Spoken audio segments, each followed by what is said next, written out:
plurais que vão ter.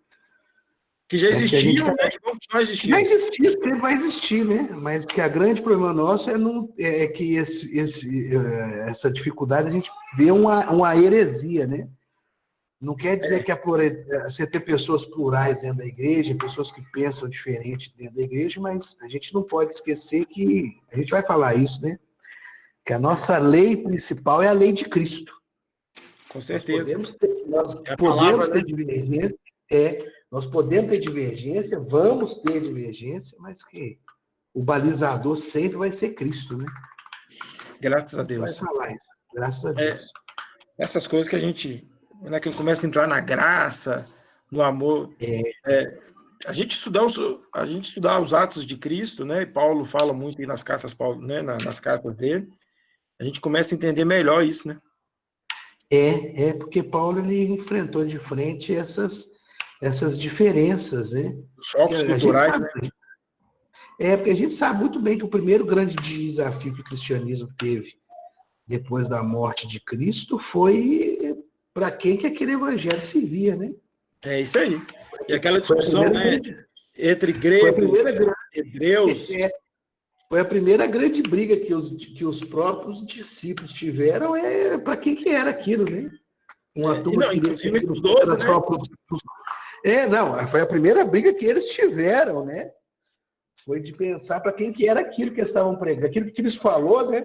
Eles conviveram com Jesus Cristo tanto tempo e no final das contas eles não souberam, brigaram pelo mais básico, né? Para quem que era, né? Para quem que era? Para quem que era aquilo que Cristo falou com eles durante esses 3 anos, né? Uma turma achava que era só para os judeus, né? E o outro já defendia que era para toda a humanidade, né? Ficou 3 anos com Jesus Cristo, a primeira briga deles foi para quem que essa palavra que Cristo falou, para quem que era? Mas é legal. Mas se isso, acho que não foi em vão também, né? A mensagem que Deus deixa para a gente embasada também não é para a gente entender exatamente isso, né? Que precisa sempre estar buscando na palavra e no Evangelho. O foco nosso tem que ser Cristo e não preocupar com essas questões, não ser isso o nosso foco, né?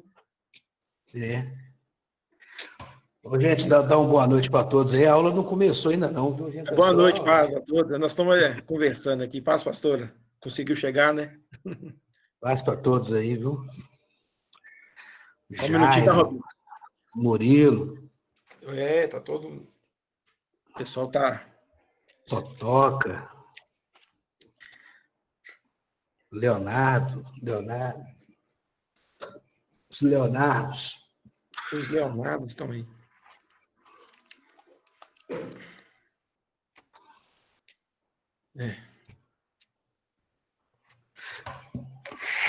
Vamos lá.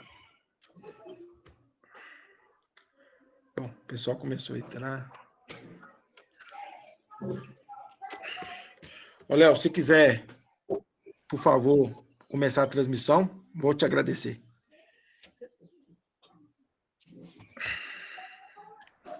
Bom, deixa eu abrir a câmera aqui. Boa noite a todos, a paz seja convosco, né? Graças a Deus, Deus tem nos dado aí mais essa graça de hoje, a gente juntos, estamos aí na escola dominical online, né? E antes da gente fazer a nossa oração inicial, é importante, a Neuza também enviou uma mensagem falando aí. Lucas, boa noite. Boa noite, Murilo. Boa noite a todos. Paz seja convosco. Amém? Amém. Pessoal. Fecha aqui. Como é que fecha? Isso. Então, Fechar? gostava, o pessoal começou a entrar, dá 8 horas, esperamos. Ok. Isto. Bom, então, igual eu estava falando, né? Mais uma vez aí, boa noite, passa para quem entrou agora. Só um minuto, gente, por favor.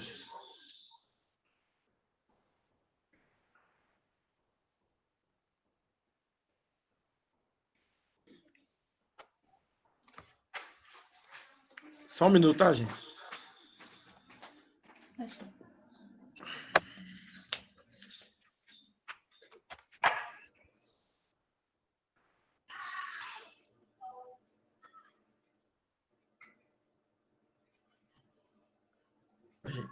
Desculpa, só voltar aqui, só corrigindo um pouco uma questão técnica aqui. Então, mais uma vez aí, boa noite a todos, que a paz seja convosco. Nós vamos dando continuidade aí na nossa escola, né, na DBEC Online, e hoje o professor será aí o Robson, né? Mas antes e a gente vai seguir no assunto da maturidade cristã, da necessidade aí da gente ter a certeza e da nossa salvação e como a gente conduzir, né, com os nossos irmãos, que a Bíblia fala, né, que são os fracos na fé, né? Isso aí eu vou deixar para o Robinho poder prosseguir, mas é importante só deixar o recado, né, igual a gente veio falando nas últimas 2 aulas anteriores, e como foi pregado, né, no domingo pela pastora Neuza, ela inclusive vai estar enviando alguns áudios depois para a gente, só para reforçar, para endossar essa questão, né, da importância, o quão é importante nós podermos prosseguirmos aí no estudo, né, na busca da palavra, né, na busca do conhecimento, que para a nossa salvação, isso é importante. A gente sabe que é pela graça que nós somos salvos, mas conhecendo a verdade, né, a verdade nos liberta. A gente erra por não conhecer as Escrituras, e assim poderia citar vários outros versículos, né, mas vamos aproveitar e aprofundar cada dia mais e mais nessa oportunidade que nós temos de buscar aí o conhecimento do Senhor. Amém? Eu vou convidar a todos aí para dirigir essa oração, né, pedindo ao Espírito Santo para abençoar a nossa aula, abençoar o professor Robson, e que possamos ter os nossos ouvidos, nossa mente e coração aberto para a palavra dele. Amém? Oremos. Senhor, nosso Deus, amado e querido Pai, nós te agradecemos e louvamos, ó Deus, pela grande graça e privilégio, Deus, de estarmos, ó Pai, mais um dia, né, aptos e disponíveis perante o Senhor para aprendermos a Tua palavra. Peço, Deus, que o Senhor fala conosco, que o Senhor abra nossos ouvidos, nossos corações, abençoe, Deus, a vida do Robson. Deus, em nome de Jesus, repreenda tudo aquilo que não preste e não provém do Senhor. Que possamos, ó Deus, crescer, ó Deus amado, através da Tua misericórdia e através da Tua palavra. Pai, nós oramos e assim te consagramos essa aula, em nome de Jesus. Amém. Robinho, passa o bastão aí, Deus abençoe. Amém. Obrigado, Lucas. Boa noite, paz para todos. Não sei se vocês estão vendo a apresentação, estão? Você tá vendo? Robinho, não está não. Apresenta de novo. Ah, peraí. Acho que ela saiu. Ela saiu. Deixa eu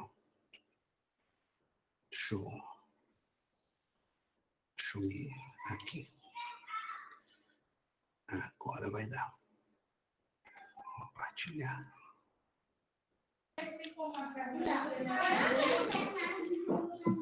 Agora.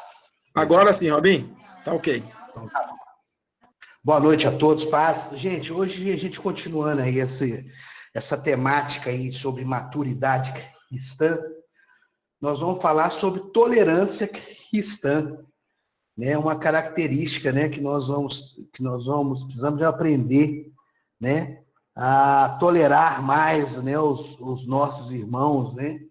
Aprender, né, a ter uma tolerância cristã, saber entender que existem diferenças dentro da igreja e, principalmente, né, existem pessoas que vão ser chamadas de mais fracas na fé, né, e que nós temos um papel importante com essas pessoas, tá?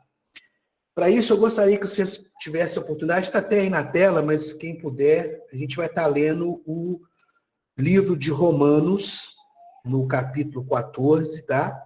Nós vamos ler agora o versículo do 1 ao 6. Mas eu gostaria que vocês tenham a oportunidade, eu acho que a gente não vai dar conta de terminar essa aula hoje.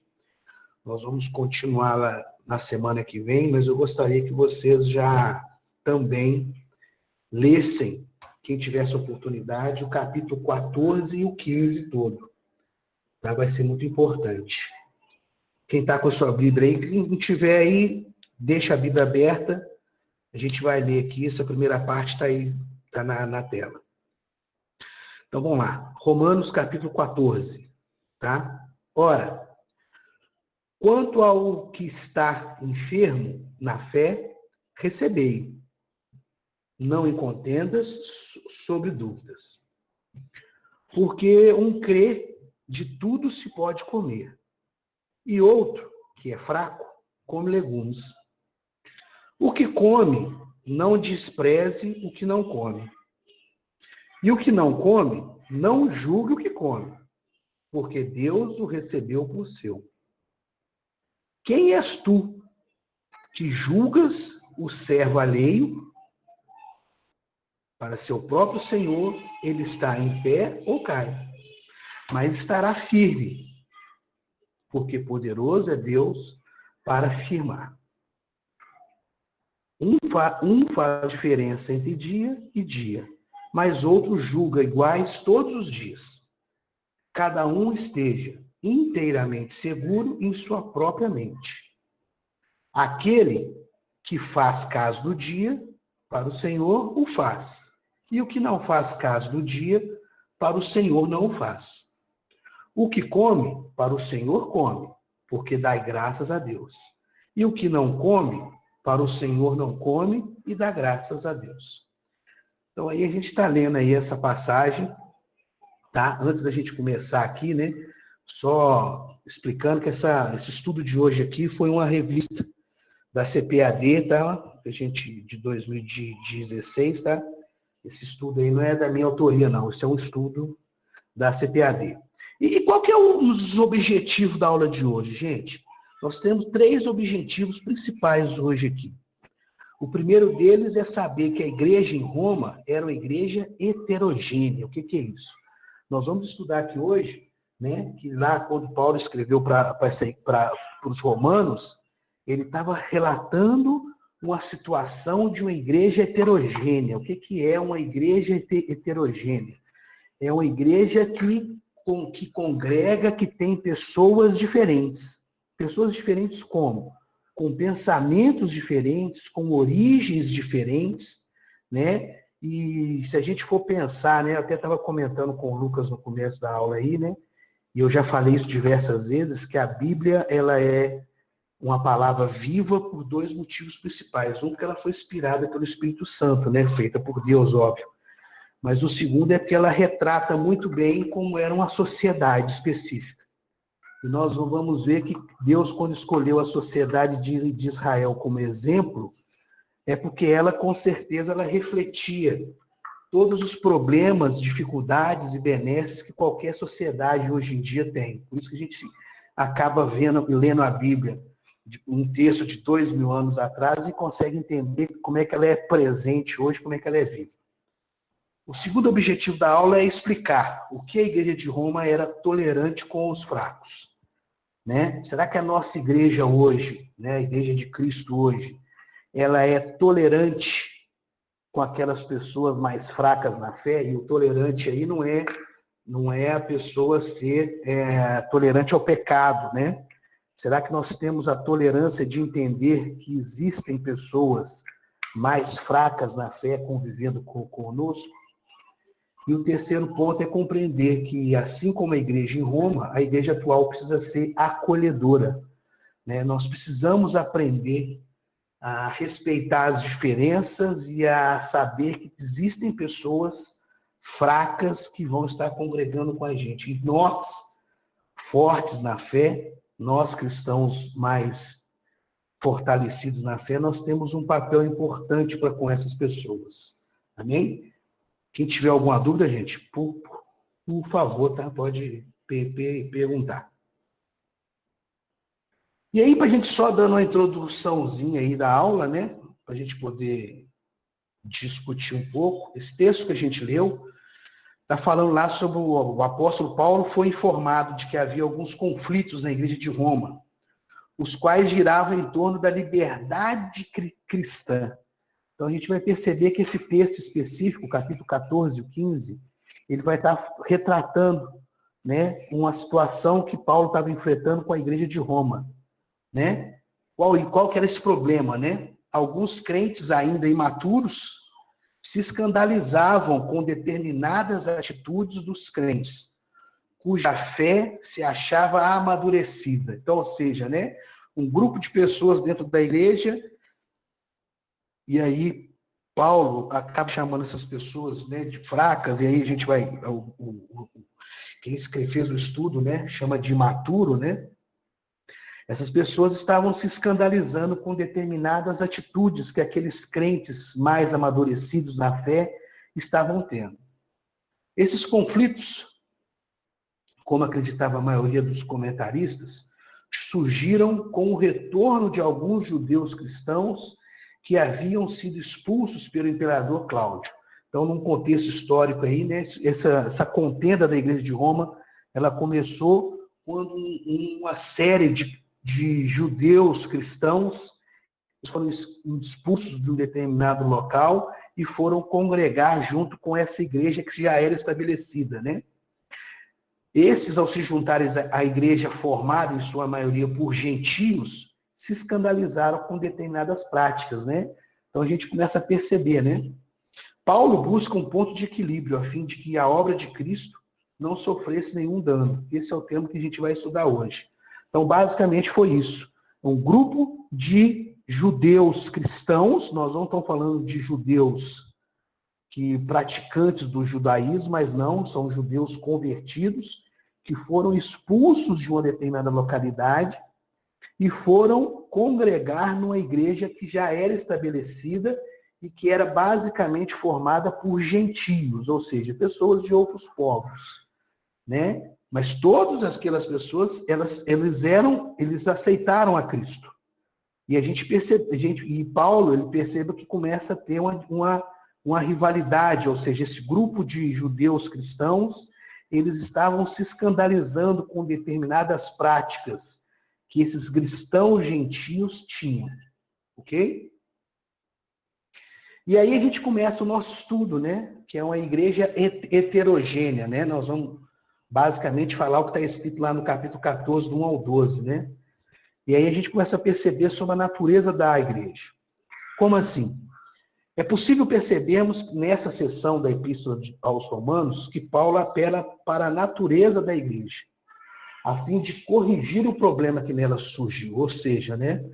Paulo ele já começa ali, capítulo 14, né? Chamando as pessoas ali, né? Para tentar corrigir esse problema, essa contenda que estava tendo na igreja. E aí a gente começa a perceber algumas características, né, da igreja. A igreja é una. O que é isso? Né? É uma única igreja, né? Isto é, embora formada por pessoas de grupos diferentes, ela forma o corpo de Cristo. Não há judeus nem gentios, mas a igreja é de Deus. Então, mesmo naquela época, Paulo já começa a colocar um conceito bem claro para aquelas pessoas, que a igreja era uma só, que todas aquelas pessoas formavam o corpo de Cristo, mesmo sendo diferentes, né? Hoje em dia, a gente vai falar isso mais na frente, mas é importante a gente salientar, dentro da nossa igreja hoje, nós temos pessoas diferentes, pessoas que vieram de doutrinas diferentes, de situação diferente, pessoas que pensam diferente. E aí a gente estava até comentando com o Lucas, né, que é até importante que a gente tenha essas diferenças, né? E aí Paulo continua falando, né, que essa igreja, portanto, é indivisível. Mesmo a gente falando de pessoas diferentes, elas formam o corpo de Cristo. E essa igreja ela é indivisível. Ela não pode sofrer divisões. Esse é o primeiro aspecto que podemos perceber na linha argumentativa de Paulo, né? Nisto vemos a natureza heterogênea da igreja. Essa igreja una, ela é indivisível, é de natureza local e universal. Os crentes judeus e gentios deveriam, portanto, se conscientizar de que problemas de natureza local não poderiam sobrepor-se à universalidade da igreja. Ou seja, né, a liberdade deveria ser respeitada, isto é, regulada pelo amor de Deus, pelo amor, pela lei do amor. Ô, Né? Robin, Oi. só, eu acho que, não sei se alguém vai fazer alguma colocação, eu acredito que vá, mas é importante aí entender, né, dessa questão aí que a igreja, ela não é dividida, porque é um só corpo, né? É um só corpo. Isso é bem claro, quando a gente está em Cristo, a gente está ligado no corpo, então não existe os corpos, né? Existe o corpo de Cristo. Então, se é o corpo e a igreja, ela né? Está no corpo de Cristo, não tem como se não tem essa divisão. Mas também essa questão que, igual está falando aí no penúltimo parágrafo, né? Que os crentes judeus e gentios deviam, portanto, se conscientizar de que problemas de natureza local não poderiam, né, sobrepor-se à questão universal da igreja. Esse é um ponto muito ligado na nossa maturidade. Eu acredito, né, os irmãos que estão aí, eles vão até entender isso mais para frente, mas só frisando isso, né, colocando isso em destaque, porque os problemas de natureza local, eles vão existir, eles existiam, eles existem e vão continuar existindo, né? Mas isso nunca pode ser fator de divisão da igreja. Então é importante isso aí. Lucas, até se alguém quiser comentar, entendam, né? Uma palavra que foi escrita para uma igreja em Roma há mais de 2000 anos atrás, está falando basicamente de diferenças de ideologia, diferenças de pensamentos que existiam dentro de uma mesma igreja. Ou seja, um grupo de pessoas que pensavam de uma forma e outro grupo de pessoas que pensavam de outra forma. Mas que esses grupos, eles eram compostos de um corpo de Cristo. E existia diferenças naquela época, né? E não é diferente de hoje, né? Quantas das vezes você está dentro da igreja lá, muitas das vezes você não concorda com alguma coisa, né? Todos de nós já passamos por essa fase dentro da igreja, de talvez você não concordar com algo que está acontecendo ali na igreja. Mas isso, gente, não pode ser motivo nenhum para se manter uma contenda, de se criar uma divisão ali, porque todos nós fazemos parte de um mesmo corpo. Paulo, no começo ali, já deixa muito bem claro isso, que nós podemos ter pensamentos diferentes, ou seja, acharmos coisas diferentes um do outro, isso é normal que exista, mas que nós temos que entender que nós fazemos parte de um único corpo. Né? O dedo não pode simplesmente achar que ele é maior do que a mão e sair fora. Não, eu sou melhor do que a mão. Né? O dedo ele é importante no corpo. Né? Amém? Então, vocês estão em silêncio demais. Né? Eu também estou achando, Robin, mas acho que eles estão prestando atenção. Estão assimilando o tema. Pode ter certeza que na hora que esquentar vai pegar fogo. Em silêncio demais. Mas é isso mesmo. Eu acho que o comentário foi em cima disso. Daqui a pouco eu começo a avacalhar, Robin. Pode ficar tranquilo. Não, é que está em silêncio demais. É porque o tema é muito bom, então está todo mundo prestando atenção. Mas eu acredito que ficou claro a questão da heterogeneidade, né? A igreja é formada de pessoas diferentes. Já era naquela época. Engraçado, né? Já era formada de pessoas diferentes naquela época.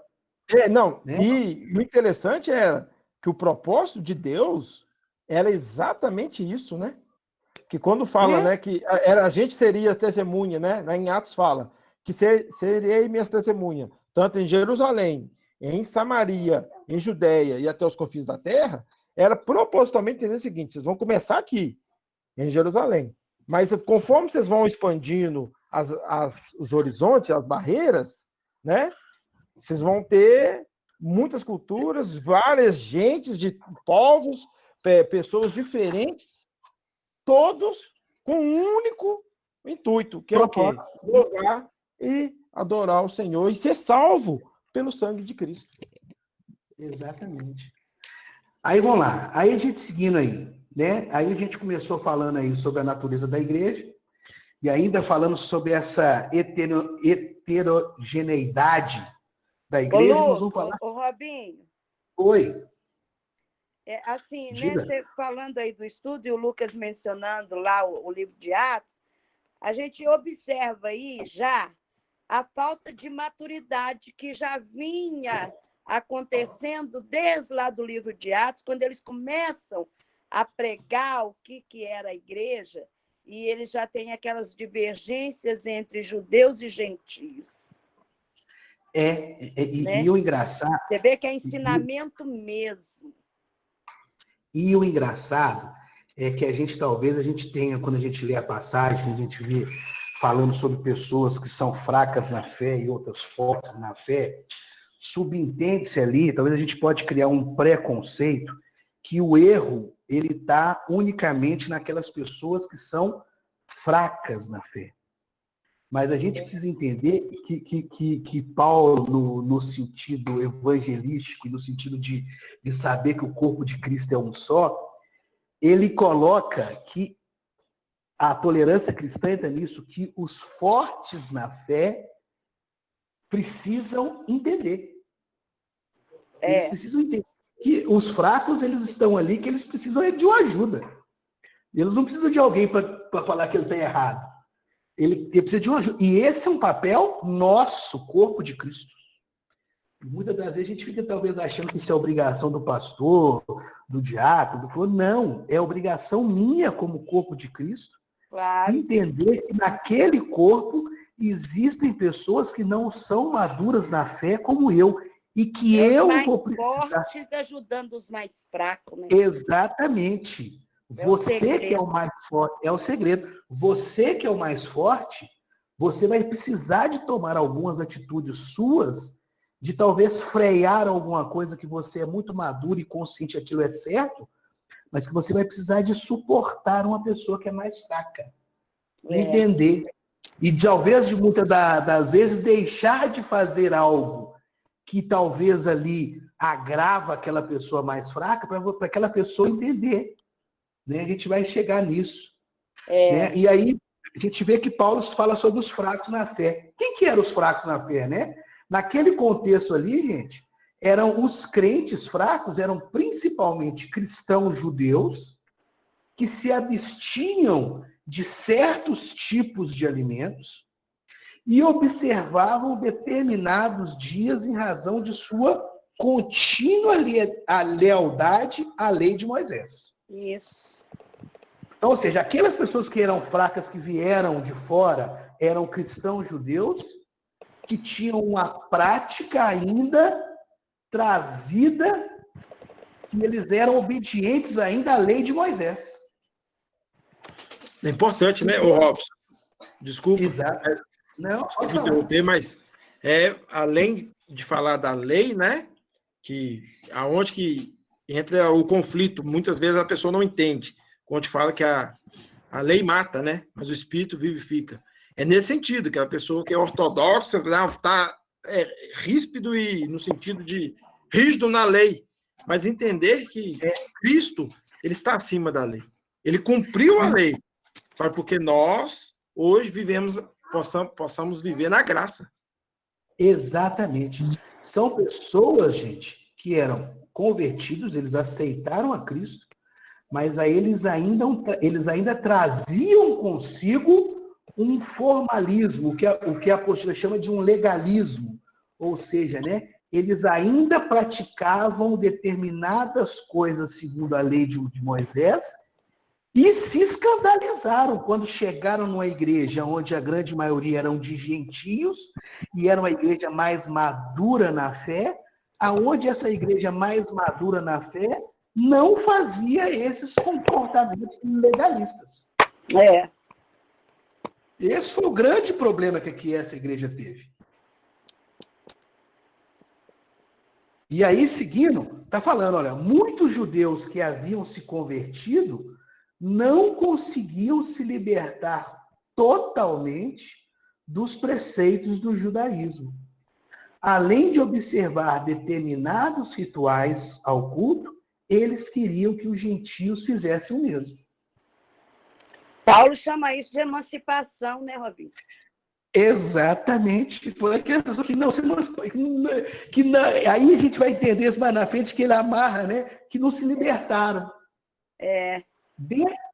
Gente, e o incrível não é isso. O incrível é que a gente vê esse tipo de pessoa dentro da igreja hoje. E aí a característica, porque a palavra de Deus é viva, né? Até hoje nós vemos isso dentro da igreja. São pessoas que não se libertaram de determinados pontos. Vocês querem um grande exemplo nisso? Quantos de nós já vimos uma pessoa que estava iniciando dentro da igreja e, de repente, aquela pessoa já desponta, já começa a cantar, já começa a pregar, já começa a fazer a obra de Deus? Para aquelas pessoas que estão mais tempo na igreja, que não fazem nada, qual que é a primeira atitude que você tem, né? Qual que é a primeira coisa que você tem? O que você fala? Ah lá, chegou ontem e já está subindo no altar. Esse pastor é doido. Tá vendo? A pessoa chegou hoje e já está lá, já está cantando. Olha lá, você está entendendo? Ou seja, nós ali estamos enraigados numa cultura, num preconceito antigo de achar que uma pessoa para subir no altar tem que ter tantos anos de igreja. Não, ela precisa se dispor, estar preparada, precisa se colocar à frente. Né? A gente vê esse tipo de comportamento na nossa igreja hoje. Né? E seguindo aí... Só um comentário.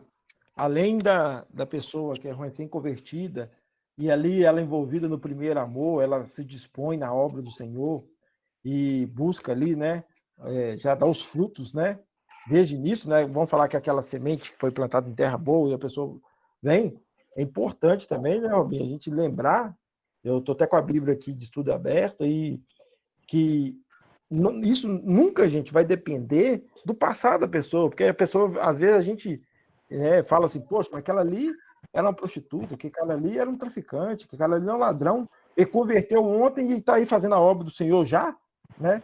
É isso, gente, o perdão de Cristo já fez velha todas as coisas, né? Isso que tudo novo se fez. E nós, às vezes, não temos essa maturidade. Fala assim, gente, como é que pode, né? Muita gente pensa assim, peraí, a pessoa converteu ontem e já está fazendo a obra? Né? Falta de maturidade. Falta de maturidade. E a gente começa a perceber, e Paulo, né? E Paulo, ele falou isso muito bem, porque ele já tinha resolvido esse tipo de problema em outros momentos. Né? Paulo teve que resolver problemas semelhantes na igreja de Corinto. Quem tiver a oportunidade lá depois ler, em 1 Coríntios 8, do 1 ao 13, na Galácia, em Colosso. Ou seja, esses cristãos, nós podemos chamar eles de imaturos. Né? Não conseguiram entender por completo a natureza da nova aliança em Cristo Jesus. Eles se converteram, mas eles ainda não entendiam as características da nova aliança. Né? Eram crentes nascidos de novo, mas ainda não haviam conseguido se libertar do legalismo. Ou seja, ainda não tinham se libertado ainda e não tinham ainda se entregado e entendido o que significava essa nova aliança em Cristo Jesus. Essas eram as pessoas fracas na fé. Né? São aquelas pessoas que estão muito ligadas ali ao legalismo e deixam de entender que Cristo age de diversas maneiras. Né? Deixam de entender isso. E quem eram os fortes? Agora também, né? Não é justificando. Se você for pensar, claro, eles estavam largando ali uma tradição de 3.000 anos, né? 2.000 anos. E partindo para o cristianismo, né? No momento que era... Hoje você vê vídeo, você tem várias maneiras, tem livro, tem várias maneiras de você ser doutrinado, né? Vamos falar assim.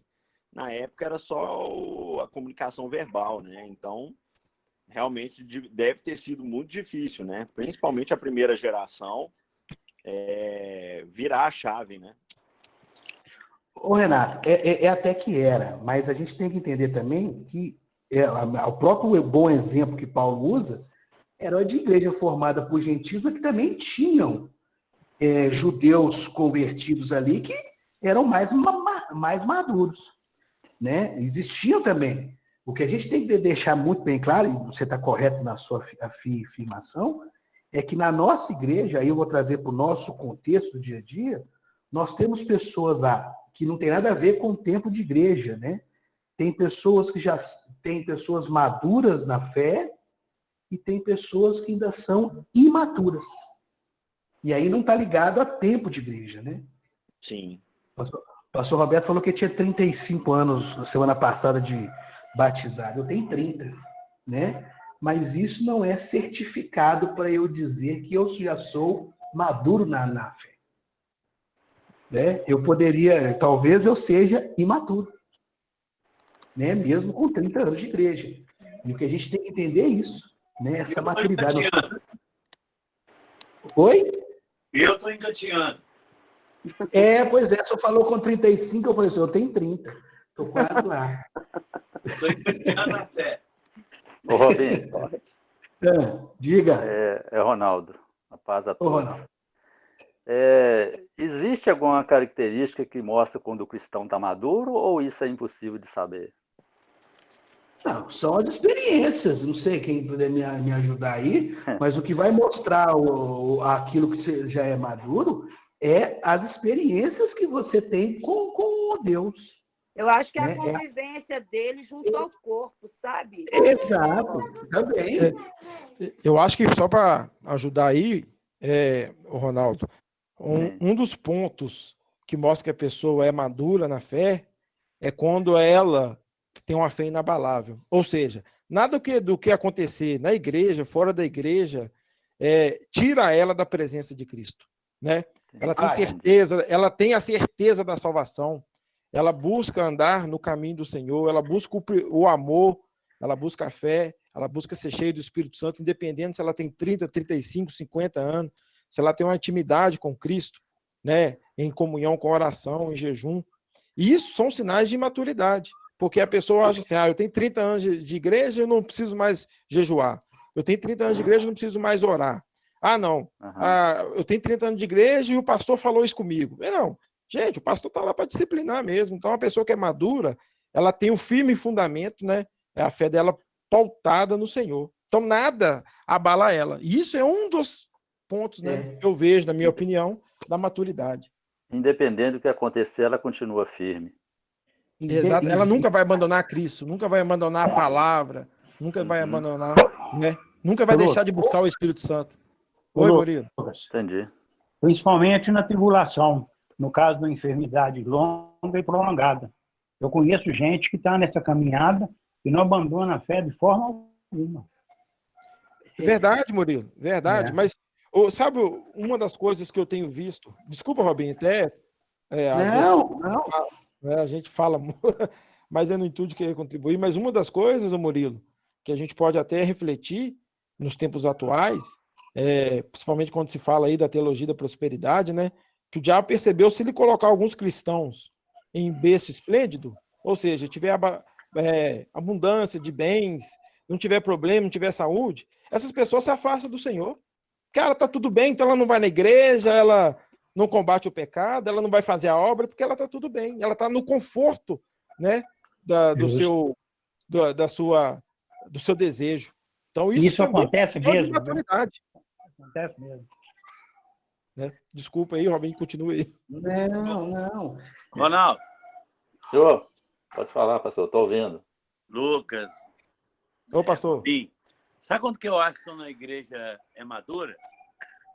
O Robinho, há pouco minutos atrás, aí falou que uma igreja é formada de vários tipos de pessoas, cada um de um jeito, e graças a Deus, porque a igreja não é um clube.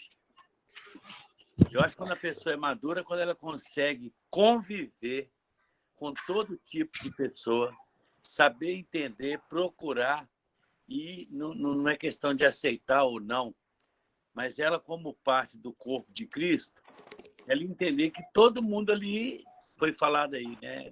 No corpo, tudo é útil, por menor Paulo escreve, por menor que você acha que você seja, ser é útil. Verdade. Então, todo mundo é útil no corpo, mas a igreja hoje ela não consegue muito conviver com as diferenças que existem. E eu não estou falando aqui de diferença de pensamento, não. A diferença de cada um é de um jeito, ninguém é igual. Não tem uma impressão digital igual a outra no mundo. Não, Então, é verdade. a igreja, ela não conseguiu amadurecer ainda, muitas vezes. Quando ela vê uma coisa que ela não concorda, vou sair. Eu não gostei disso. Eu não faço isso. Fulano falou isso. Fulano fez isso. A igreja, você acabou de dar o exemplo aí, desde a fundação, entendeu? É o forte suportando o fraco. Quando a gente consegue fazer isso, eu creio que a gente está próximo da maturidade. Do contrário... Gente, e o engraçado é que nós estamos falando, aí, e Paulo separou em 2 grupos aí, mas são 2 grupos que são convertidos, eles aceitaram a Cristo. Nós não estamos falando nós não estamos falando de pessoa que tem prática mundana, não. É o contrário. Nós estamos falando de pessoas que divergem em forma de pensamento, fazendo parte do mesmo corpo. Não estamos falando de pessoas que vivem no pecado, não. Não estamos falando do pecado. Não tolerar o pecado, né? Não estamos falando Paulo foi muito sábio aí. Nós não estamos falando aí de pessoas que um grupo estava em pecado e outro grupo não. Nós estamos falando de 2 grupos de pessoas que pensavam diferente, que faziam parte do mesmo corpo. Gente, é o que acontece conosco hoje o tempo todo. É o que acontece com a igreja o tempo todo. Pessoas que pensam diferentes. A igreja é formada por esse tipo de pessoa. E nós temos que entender o nosso papel, entender o quão maduro nós somos. Será que nós estamos dispostos a mudar o nosso comportamento a fim de ajudar o fraco na fé? Se nós estamos também, é outra característica de uma pessoa que é mais madura. Né? Ou seja, eu estou modificando a minha forma de agir para que eu possa ajudar o mais fraco. Diga. Robinho, eu estou rindo aqui. Meu Deus, isso é uma confusão dentro da igreja, você sabe por quê? Você imagina os cristãos dessa forma, né? Se os fortes não começar a ter uma reação assim, né, de ajudar os mais fracos, quando a igreja começa a ganhar alma, que vem aquelas pessoas, né, cheias de mazelas lá do mundo, olha que enrosco para o pastor. E detalhe, essa passagem aí, gente, não foi escrita por um anjo da igreja. Olha, o Paulo não está falando ali com o pastor daquela igreja de Roma. Ele está falando com os maduros na fé. Ele está falando com os fracos e com os maduros. Com a gente. Né? Porque o pastor vai ter que lidar com os fracos na fé. Exato, que é os que estão mais precisando. É os que estão precisando. Ainda a consequência, além do pastor ter que agir com o fraco na fé, ainda tem que ainda fazer com aqueles que não são maduros o suficiente, que beijo, que não concorda, que o pastor está aí na casa de fulano, não veio na minha casa, que o pastor nunca foi na minha casa, nunca foi. Quer dizer, gente, entendeu? São os conflitos que a gente tem. E vamos lá, quem que eram os fortes na fé? Se os crentes fracos eram formados por judeus crentes, mas que viviam ainda debaixo da velha aliança, os fortes eram formados tanto por judeus como por gentios, que haviam alcançado o entendimento correto das implicações da nova aliança. Esse é o fato confirmado pela afirmação do apóstolo Paulo, que se enfileira com os fortes na fé. Está lá em Romanos 15:1. Quem puder abrir para nós e ler aí, Romanos 15:1. Pode ler? Pode ler, pastor. Ora, nós que somos fortes devemos suportar as debilidades dos fracos e não agradar-nos a nós mesmos. Olha para você ver. Qual que é o grande problema da igreja hoje? Vê se a igreja não é a mesma ontem, hoje, se a palavra não é a mesma. Gente, a nossa preocupação como fortes na fé é suportarmos os fracos.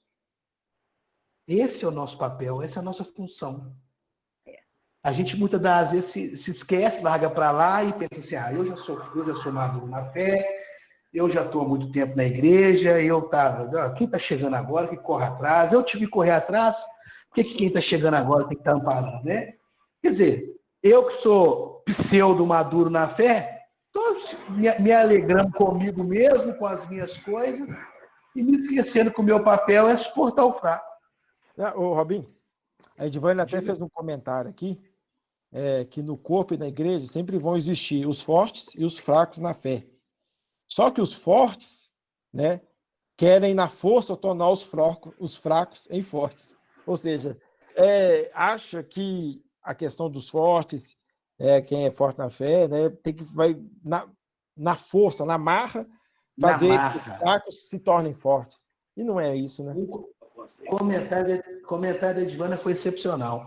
A gente vai ver mais na frente que o que Paulo fala com a igreja não é para os fortes tentar convencer os fracos na marra. Ele fala ao contrário, que nós devemos mudar a nossa forma de agir para poder suportar os fracos. Robin, mas esse da igreja é os fortes que a gente acha que são fortes. É que está fazendo a bagunça toda? Pois é, porque talvez não são maduros, né? Eles estão há muito tempo, eles só é velho. Velho no sentido de estar lá há muito tempo, né? É verdade. Não é maduro. Não é maduro. Ele está lá há muito tempo. Né? O que Paulo fala conosco é que a gente tem que se sensibilizar, a palavra correta é essa. Então, o forte que acha que ele não pode fazer isso, ele precisa ser mais sensível com os fracos.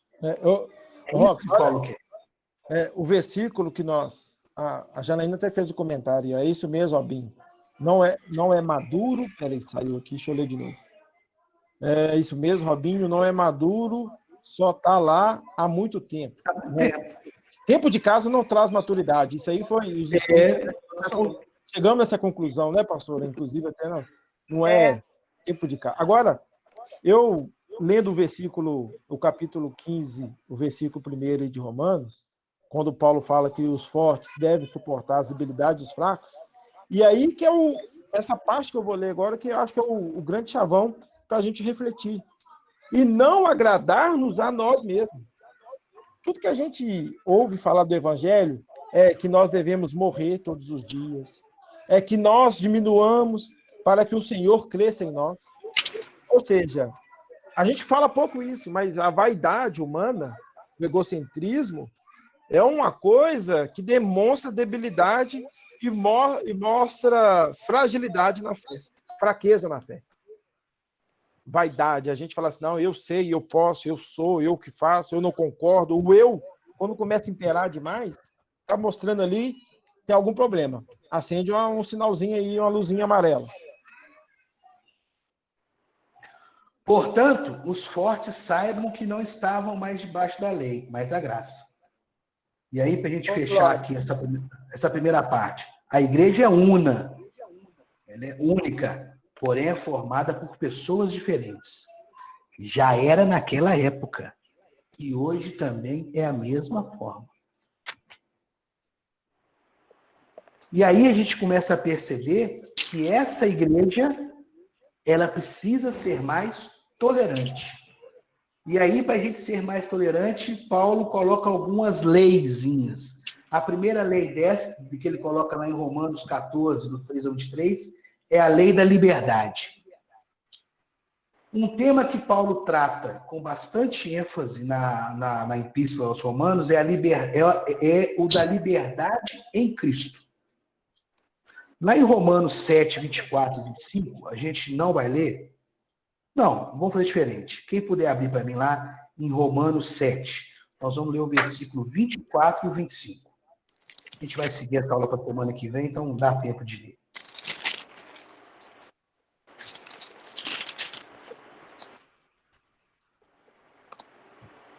Quem poderia ler? Romanos 7, versículo 24. Desventurado homem que sou, quem me livrará do corpo desta morte?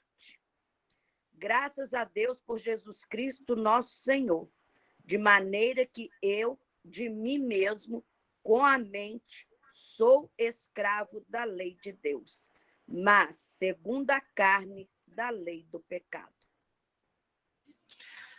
O apóstolo, aí eu estou lendo o que está escrito na apostila, o apóstolo tinha consciência das incapacidades que o crente tem de se autolibertar. O que é isso, gente? Nós somos incapazes de nos autolibertarmos do pecado.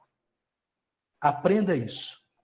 Nós, como ser humano, pela vontade minha do ser humano, da carne, eu não tenho capacidade de me autolibertar. Eu não consigo isso. Né? E Paulo, por isso que ele glorifica a Deus na pessoa de Jesus Cristo, por prover a libertação das garras do pecado. Isso. Você só é liberto das garras do pecado mediante na pessoa de Jesus Cristo. O Robson, por si só, eu não consigo me libertar do pecado. Não consigo. Nós não conseguimos. É só através da pessoa de Jesus Cristo. É através de Jesus Cristo que nos tirou das garras do pecado. Em sua epístola endereçada à igreja da Galácia, ele escreveu que foi para a liberdade que Cristo nos chamou. Está lá em Gálatas 5:1. Cristo nos chamou para que nós fôssemos livres. Lá ele fala, não submetais mais ao jugo da escravidão, porque para a liberdade foi que eu vos chamei. Exatamente. Que você, por si só, você ia continuar sendo escravo do pecado. Mas foi através. Cristo te chamou para a liberdade. Então, ou seja, esse poder de libertação foi Cristo que nos trouxe. A liberdade cristã lhe dava a certeza de uma coisa. Lá em Romanos 14:14. Eu sei e estou certo no Senhor Jesus que nenhuma coisa é de si mesmo imunda, a não ser para aquele que a tem por imunda. Para esse é imunda. O que quer dizer isso? Essa é a lei da liberdade que Paulo está falando. A palavra do grego lá, koinos, que foi traduzida como imundo, ela se refere a coisas que a lei mosaica considerava comum ou impura. Então, quando Paulo está falando aí sobre essa parte imunda, eram preceitos que a lei determinava como imunda. Mas que Paulo estava dando ali uma característica de uma liberdade cristã ali. Pode ser imunda para você. Mas, olha, eu estou certo que nenhuma coisa em si ela é imunda. Em si mesma é imunda. A não ser para aquela que tem por imunda. Para esse sim essa coisa é imunda. Ô, Robson, é bom deixar claro aí que essa questão e não é com relação a pecado, né? Não é a questão a pecado. Ele está falando ali de pessoas que eram legalistas. E que seguiam a lei ali ao pé da letra, comparando com um grupo de pessoas que eram também convertidos também, mas que estavam vivendo na graça e não na lei. Essa lei da liberdade mostrava aos crentes maduros que eles estavam livres dos rudimentos da lei de Moisés. Quando quem escreveu a apostila, que esse estudo aqui não é meu, viu, gente? É uma revistinha do CPAD. Que está falando aqui o seguinte: eram aquelas pessoas que estavam legalistas, elas estavam presos na lei, mas elas não estavam vivendo mais pela graça. Amém? Essa foi a lei da liberdade. Amém. E teve também a lei do amor. O que é isso? No versículo 15 do capítulo 14 de Romanos diz: mas, se por causa da comida se contrista teu irmão, já não andas conforme o amor. Não destrua, olha que parte importante, não destrua por causa da tua comida aquele por quem Cristo morreu. Olha, isso está falando aos maduros na fé. Olha ali, se a forma, se o que você está comendo, ela, de certa forma, ela deixa o seu irmão mais fraco triste, ajuda ele, não coma. Ele não está falando para o mais forte chegar por fraco e falar assim, ô meu amigo, não vive mais na lei de Moisés, não, pelo amor de Deus. Você, muda de vida. Você pode comer isso sim. Né? Como se eu tivesse uma pessoa dentro da minha igreja lá, que talvez, vou usar um exemplo aqui, esdrúxulo, tá, gente? É uma pessoa lá que resolveu guardar o sábado, sei lá. Eu não vou trabalhar no sábado. E você trabalha no sábado, vai domingo, trabalha o dia que for. Paulo, ele não está falando para naquele momento ali, você falava com aquele irmão, meu irmão, não, você tem que trabalhar de normal. Ele está falando, olha, se aquilo escandaliza o seu irmão, não faça. Mesmo você estando certo. Olha a preocupação que o maduro tem que ter com quem está fraco. Na verdade, é isso que Paulo quer. Que o maduro, que o mais forte, suporte o mais fraco. Robinho, a graça é tão boa, né? Oh, meu Deus. Né? Duro. É duro. Olha o papel que nós maduros, que nós fortes na fé temos. Nós não temos que vencer o fraco na força.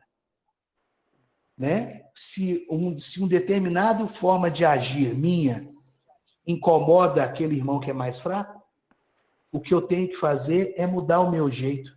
Sabe por quê? Porque a minha preocupação como forte tem que ser suportar o fraco. Hoje você faz ao contrário. Não, eu estou certo mesmo, então é a pessoa que mude. É isso que você pensa hoje. Aí o fraco não consegue achar amparo nenhum, vai embora. Eu sei da forma, tá vendo? Foi embora porque não converteu de direito. Não, foi embora porque você mandou ele embora. Verdade. Robinho, aí em cima desse contexto, a gente avaliando, a gente vê que a graça, viver na graça, não é mais... A gente acha que a lei é difícil, mas a graça também, ela nos desafia o tempo todo, né? Porque, imagina, um irmão que começa, eu não vou trabalhar mais no sábado, vou guardar o sábado. A lei, a graça manda você... Não. Apoia ele, né? Dá ele o suporte. Olha aí, tendo chamado a atenção para a lei da liberdade, ou seja, quem está comendo alguma determinada coisa, ele tá certo. Ele tem convicção que aquilo não é imundo para ele. Mas ele está escandalizando o irmão dele. Ou seja, eu pratiquei a minha lei da liberdade. Mas eu não posso esquecer que tem a lei do amor. Se eu estou causando escândalo naquela outra, eu tenho que parar de fazer aquilo. Será que com esse amor e através do ensinamento bíblico, eu não poderia ensinar essa pessoa quanto ao que ele está cometendo? Pastor, isso aqui não quer dizer que eu tenho que deixar de falar a verdade, de deixar... Isso não é isso. Sim, é bom explicar. É bom largar claro. Porque dá a impressão que, né? Eu vou usar um exemplo aqui, um exemplo esdrúxulo, tá? Vou usar um exemplo esdrúxulo. Vocês me perdoam o exemplo que eu vou usar.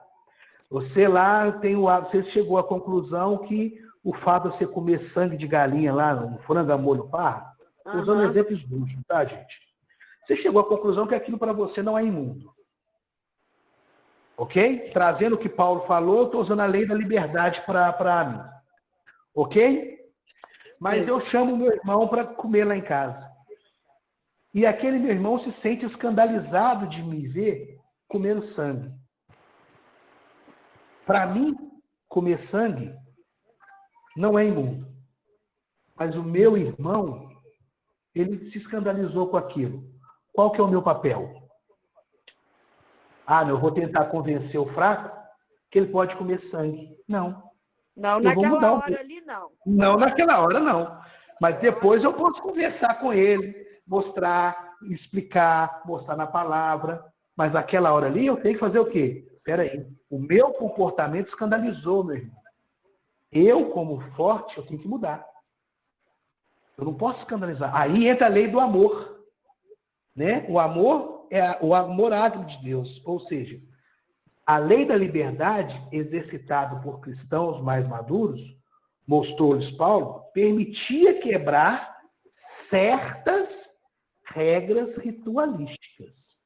Todavia, se isso causasse algum escândalo nos crentes imaturos, então essa lei, essa liberdade deveria ser restringida. O mais importante para nós vai ser o amor. É muito forte, né? Se o meu agir causa escândalo, e o escândalo aí é para o crente que convive comigo, por mais certo que eu acredite que eu esteja, eu preciso mudar, porque eu tenho que exercer também a lei do amor. Eu preciso aprender a suportar o mais fraco. Eu preciso entender que o mais fraco tem diversas dificuldades e preconceitos que ele precisa ser ensinado. Eu não posso vencer ele na força. Amém? E às vezes ele não vai aprender nem com você. Não, tal, provavelmente não. É verdade. Muito verdade. Provavelmente não. Provavelmente não. Mas eu preciso entender isso, eu preciso ter essa sensibilidade. Claro. O forte precisa ser mais sensível. Ô, gente, nós vamos continuar. Alguém quer comentar alguma coisa? Nós estamos chegando no final aqui. Tem mais coisa, nós vamos continuar semana que vem. Ótimo. Esse tema aí é um tema que vai. Ele, com certeza, uma aula não seria suficiente para explanar ele todo. Mas eu sugiro vocês a pesquisarem, a lerem. Né? Eu aconselho ler Romanos capítulo 14 e o capítulo 15. Isso. Eu, por exemplo, estou com a Bíblia aqui, a de estudo de Genebra, e fala, tem uma parte do estudo aqui que é sobre isso. Eu vou devorar essa parte aqui para a próxima aula. Então, sugiro vocês a fazer o mesmo, porque o tema, ele tem muita dúvida. E a escola é para isso, é para a gente colocar as perguntas em pauta, porque nós sabemos, não é o Robinho, a pastora Neuza, não sou eu, não é nenhum professor que tem a resposta de tudo. Mas nós vamos buscar, né, como se diz, né, com todo afinco aí, a entender e te dar a melhor resposta, né, através da palavra. Ô, Lucas. Fala, fica à vontade. Se der certo o que eu estou tentando fazer, porque o Robinho está falando, eu anoto tudo, sabe? Anoto as palavras dele tudo. Eu vou depois, que eu gravar o áudio da salvação, eu vou gravar o áudio dessa aula também. Porque aí quem quiser estudar, ouvir, né, vai ter mais oportunidade para isso.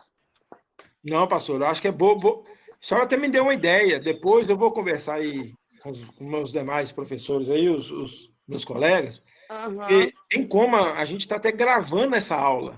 Não é? Vou divulgar. Mas no YouTube, o Léo já até julgou lá, ela está ficando salva também. A gente pode ir lá resgatar. Então, fica claro, o que a senhora vai fazer aí vai ser de grande importância, viu? Eu vou ver se vai dar certo. Vai dar.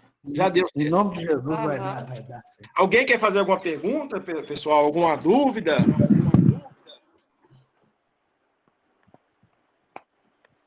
Eu acho que pelo silêncio, eu sou suspeito de dizer, eu acho que deve ter muitas dúvidas, viu, Robinho? Eles não querem perguntar.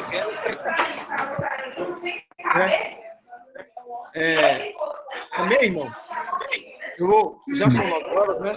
A gente cumprindo aí nosso programa. Robinho, quer falar mais alguma coisa?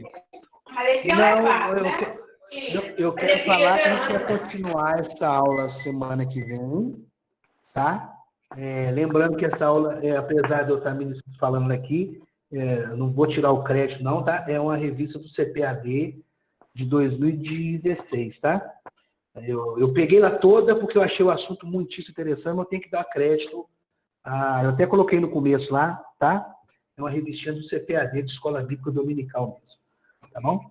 Semana que vem a gente vai continuar a aula. Amém. Deus abençoe.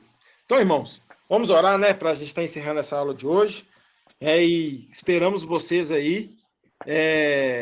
Boa ideia, Totoca. Pode ser o podcast, sim, depois a gente vai avaliar. Vamos orar, então, encerrando a aula, pedindo a Deus que continue nos abençoando, né? Amém? Convido vocês a fechar os olhos. Senhor, nosso Deus amado e querido, queremos te agradecer, ó Deus, pela oportunidade, pela graça da aula de hoje concedida. Muito obrigado, Deus, pelo tema que estamos estudando, Pai, porque ele é extremamente relevante para a nossa vida, para a nossa continuidade e nossa caminhada cristã. Que possamos estar maduros, ó Deus, sabendo, Deus amado, que o Senhor ama, Deus, tanto o fraco, como também ama aquele que é forte na fé.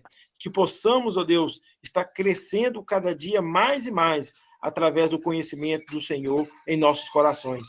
Meu Deus e meu Pai, muito obrigado, Deus, pelo tempo que cada um aqui se dispôs a aprender mais a sua palavra. E, Deus, eu peço, Deus, que o Senhor dê, Pai, uma noite de sono abençoado. Oh, Deus, Pai amado, a cada um que está aqui, seus familiares, Deus, e que na próxima quinta-feira possamos, ó Deus, estar novamente aqui reunidos, aprendendo a palavra do Senhor. Em nome de Jesus, nós te agradecemos, hoje e sempre. Amém. Amém. Amém, irmãos? Amém. Deus abençoe. Né? Um abraço para todos. Aí. Obrigado, Um abraço e até a Robinho. próxima Boa quinta-feira. aula, ótimo. Em nome de Jesus. Amém. Parabéns, Amém. Robinho. Boa. Vai continuar, Obrigado. né? Me conta. Se Deus quiser. Amém. Um abraço, tchau.